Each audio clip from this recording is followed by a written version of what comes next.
നാം അധിവസിക്കുന്ന ഈ മനോഹരമായ ഭൂമിയെക്കുറിച്ച്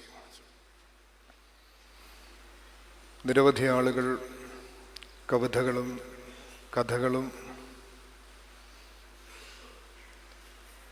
വ്യത്യസ്തങ്ങളായ കുറിപ്പുകളുമൊക്കെ സമ്മാനിച്ചിട്ടുള്ളവ പലതും നമ്മൾ വായിച്ചിട്ടുണ്ടാവും. എന്നാൽ ഈ ഭൂമിയെക്കുറിച്ച് ഏറ്റവും മനോഹരമായൊരു കവിത പുറപ്പെട്ടത് ഒരു സയൻറ്റിസ്റ്റിൽ നിന്നാണ്. മനസ്സ് കവിയുന്നതാണ് കവിത എന്നുള്ള അർത്ഥത്തിൽ അതിനെ സമീപിക്കുമ്പോൾ വൃത്തത്തിലോ പ്രാകാരത്തിലോ ഒക്കെ എഴുതപ്പെട്ടിട്ടുള്ള കവിതകളേക്കാൾ മനോഹരമായ ഒരു കുറിപ്പാണത്. ഒരുപക്ഷെ നമ്മൾക്കറിയാവുന്ന പ്രശസ്തനായ ശാസ്ത്രജ്ഞനാണ് കാൾ സാഗൻ. കാൾ സാഗൻ്റെ ഒരു കുറിപ്പ് അദ്ദേഹം എഴുതാനിടയായത് 1990 ഫെബ്രുവരി 14 വോയേജർ 1 സൂര്യനിൽ നിന്ന് ഏകദേശം 600 കോടി കിലോമീറ്റർ അകലെ നിന്ന് എടുത്ത ഒരു ചിത്രം, ഭൂമിയുടെ ഒരു ചിത്രം. നിങ്ങൾക്ക് ഗൂഗിളിൽ സെർച്ച് ചെയ്താൽ ആ പടം കാണാം. ദ പെയിൽ ബ്ലൂ ഡോട്ട്, അങ്ങകലെ കാണുന്ന ആ നീല ബിന്ദു, ഒരു നീലപ്പൊട്ടുപോലെ ഈ മഹത്തായ പ്രപഞ്ചത്തിലെ ഒരു ആകാശഗംഗയിൽ ഇങ്ങനെ എങ്ങുമെങ്ങും പിടുത്തം കിട്ടാതെ നിൽക്കുന്ന ഒരു ചെറിയ പൊട്ട്. അതാണ് നമ്മുടെ ഭൂമി. അതിനെക്കുറിച്ച് എഴുതിയിരിക്കുന്ന മനോഹരമായൊരു കുറിപ്പ്.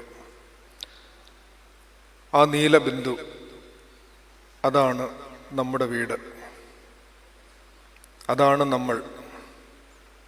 അവിടെയാണ് നിങ്ങൾ സ്നേഹിക്കുന്ന, നിങ്ങൾക്കറിയാവുന്ന എല്ലാവരും, ഓരോ മനുഷ്യനും ജീവിച്ചത്.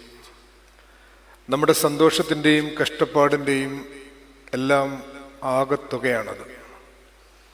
ആയിരക്കണക്കിന് മതങ്ങൾ, പ്രത്യയശാസ്ത്രങ്ങൾ, സാമ്പത്തിക സിദ്ധാന്തങ്ങൾ എല്ലാം ആ ബിന്ദുവിൽ നിൽക്കുന്നു.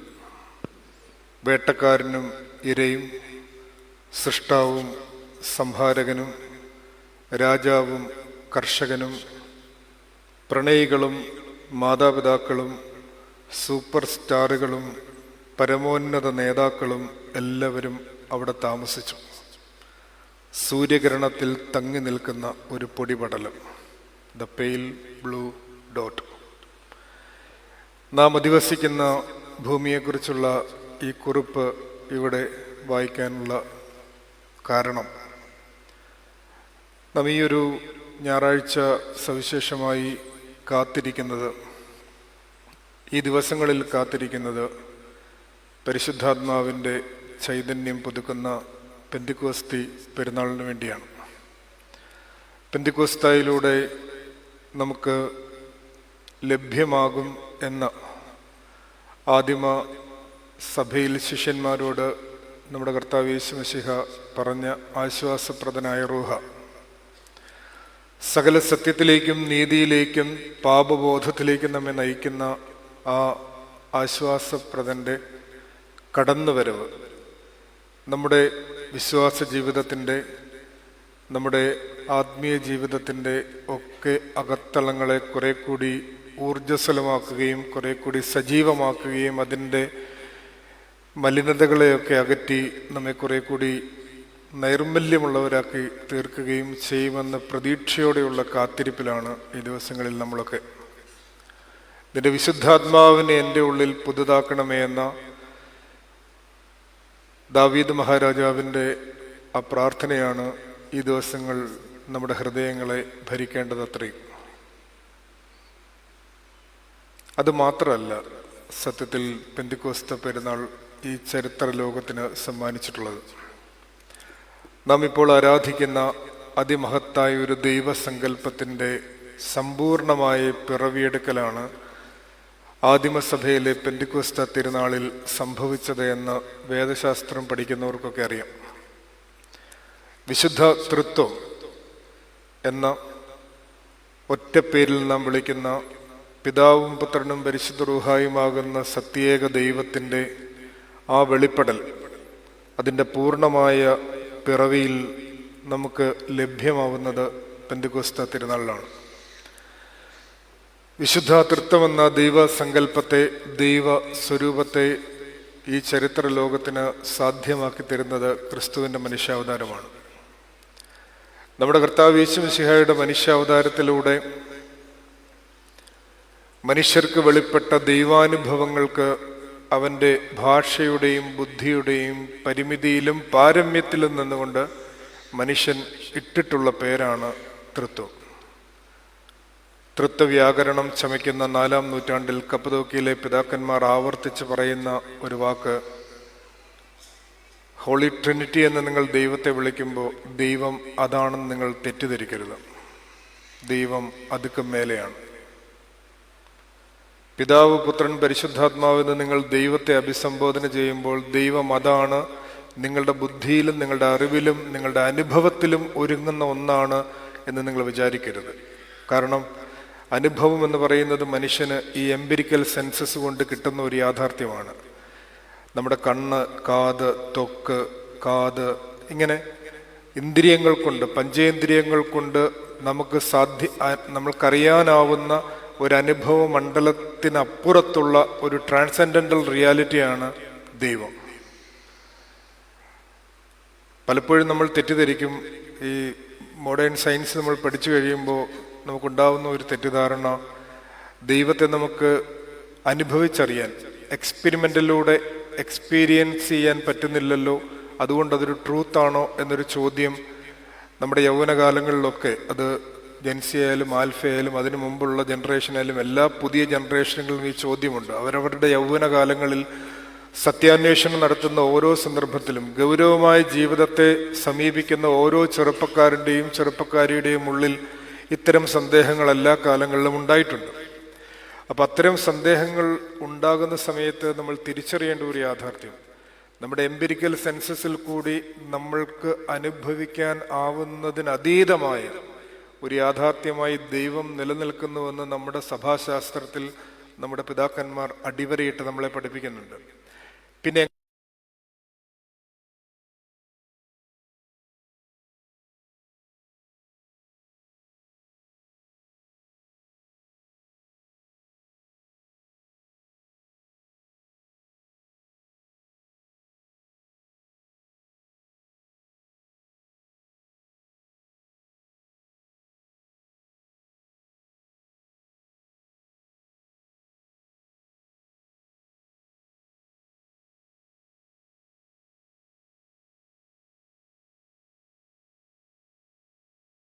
ാണ് നമ്മുടെ ആരാധനകൾ. ആ ഹൃദയ ശുദ്ധീകരണത്തിന് നമ്മെ നയിക്കുന്ന അടിസ്ഥാനപരമായ സംഗതിയാണ് സ്നേഹം. അതാണ് നമ്മുടെ കർത്താവ് യേശു മിശിഹ ശിഷ്യന്മാരോട് പറഞ്ഞതായിട്ട് നമ്മളിന്ന് വായിക്കുന്നത്. കുറഞ്ഞ സമയം കഴിഞ്ഞിട്ട്, മക്കളെ നിങ്ങൾ എന്നെ കാണില്ല, ഇത്തിരി സമയം കഴിഞ്ഞ് നിങ്ങൾ എന്നെ കാണില്ല, അവസാനമായിട്ട് എനിക്ക് ഒറ്റ കാര്യം നിങ്ങളോട് പറയാനുള്ളൂ, പരസ്പരം സ്നേഹിപ്പീൻ. സ്നേഹം എല്ലാത്തിനെയും ശുദ്ധീകരിക്കുന്നു. അപ്പോസ്തലൻ പൗലോസ് സ്നേഹത്തെക്കുറിച്ച് വീണ്ടും കവിത വിശാലമായി എഴുതിയിട്ടുണ്ട്. സ്നേഹമെല്ലാം പൊറുക്കുന്നു, സ്നേഹമെല്ലാം ക്ഷമിക്കുന്നു, സ്നേഹമെല്ലാം സഹിക്കുന്നു, അറിവ് ചീർപ്പിക്കുന്നു എന്നിങ്ങനെ പറഞ്ഞ് എത്ര മനോഹരമായിട്ട് സ്നേഹത്തിൻ്റെ ആ പ്രാധാന്യത്തെക്കുറിച്ച്, ആ സ്നേഹം നമ്മളെ എങ്ങനെയാണ് നമ്മുടെ ആന്തരികതയെ ശുദ്ധീകരിക്കുന്നത് എന്നുള്ളതിനെക്കുറിച്ച് പറഞ്ഞു വെച്ചിട്ടുണ്ട്. ഞാൻ കാൾ സാഗൻ്റെ ആ വരി വായിക്കാൻ കാരണം, മതങ്ങളായി, പ്രത്യയശാസ്ത്രങ്ങളായി, വർണ്ണങ്ങളായി, ജാതികളായി, സഭയിലെ വിഭാഗീയതകളായി, കുടുംബ പുരാണങ്ങളായി, അയൽവക്കത്തെ തർക്കങ്ങളായി, സഹോദരന്മാർ തമ്മിലുള്ള ശണ്ടകളായി, എത്രമാത്രം ഈ വലിയ ഭൂമിയുടെ സൗന്ദര്യത്തെ നമ്മൾ കെടുത്തിക്കളയുന്നുണ്ടോ.